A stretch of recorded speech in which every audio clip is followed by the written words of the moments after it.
Չէ լուրջ, պարոն մինիստր։ Մինչև ամսի 7-ը որոշակի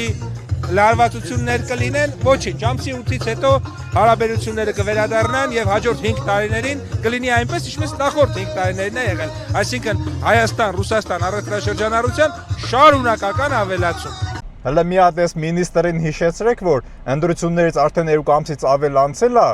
ու ոչ մի բան չի փոխվի դեպի լավը, ինչ եղել էր մինչև ընտրությունները Ռուսաստանի ու Հայաստանի հարաբերությունների մասին է խոսքը, այլ գնալով վատանում է, ասենք ամեն շաբաթ մի հատ թազամթերքի բան ենք, սանկցիա ենք ստանում, որ չենք կարողանալու արտահանենք, ու որ մեզ արդեն условия են դնում մինչև դեկտեմբեր ռեֆերենդումի հարցը լուծել,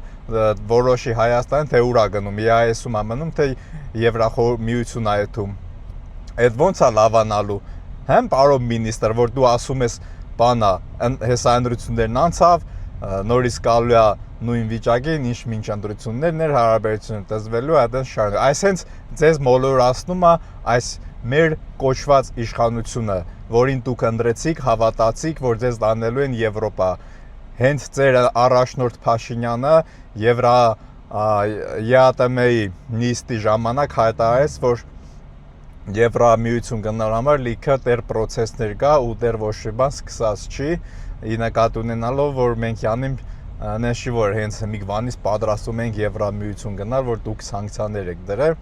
բայց դուք այդտեղից հետևություն չարեցիք, որ Փաշինյանը ինչ էր ուզում ասել։ Փաշինյանն ուզում էր ասել, որ մեզ Եվրամիությունում չեն սպասում, ու նույնիսկ եթե սպասում են, դա տարիներ է տևելու, բայց մենք այդ ընթացքում ոչ միտեղ չենք գնալու։ Այ որ դուք այդքան բան հասկանայիք, վերլուծեիք, մի քիչ դենց ունակ կլինեիք այդքան բանը հասկանալու,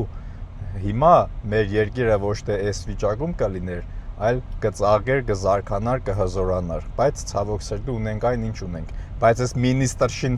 մինիստրին մի հատ հիշացրեք, որ արդեն շուտով 3 ամիս կլինի, որ ընտրությունները բարձել է, բայց ոչ մի բան չի բարելավել։